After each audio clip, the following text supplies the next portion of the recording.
Other people sold. Some people sell pillows. Some people sell blankets. He was selling these children's books, and he was asking $5 for both of them. Well, at that point in time, $5 was all I had, and it was a few more days till payday. So I told him, no, sorry. Like I was kind of looking through the books, and they were strange. The illustrations were strange. It was Snow White and Alice in Wonderland, but they weren't the traditional illustrations. All the illustrations had brown skin instead of that pinkish that you normally see. And they all had slanted eyes. I had never seen books like that before. And to this day, I haven't seen them. But anyways, I thought, if I buy them and I give them away, the kids aren't really going to want them, because they're not the traditional illustrations. So I gave it back to him, and I said, no, thank you. And what caught my attention was he said, are you sure?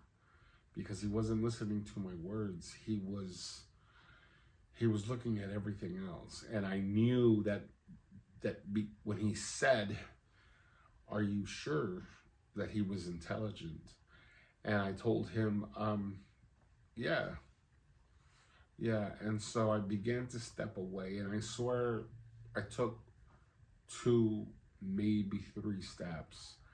And it takes longer for me to describe this than it actually happened, but I just thought to myself, he's trying to make a living. I'm just going to give him the money, and I'll borrow till payday.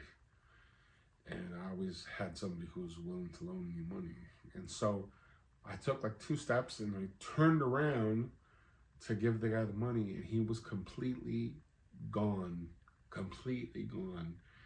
And I mean, we've seen those things in movies, where you're standing on one side of the street and the other person's on the other side of the street, and buses cross, and then all of a sudden that other person isn't there. This was like that. I turned around and he wasn't there anymore. And I had never experienced that, but I knew I knew at that moment, not that I had been dealing with a ghost, but I had most likely come across one of these ascended masters.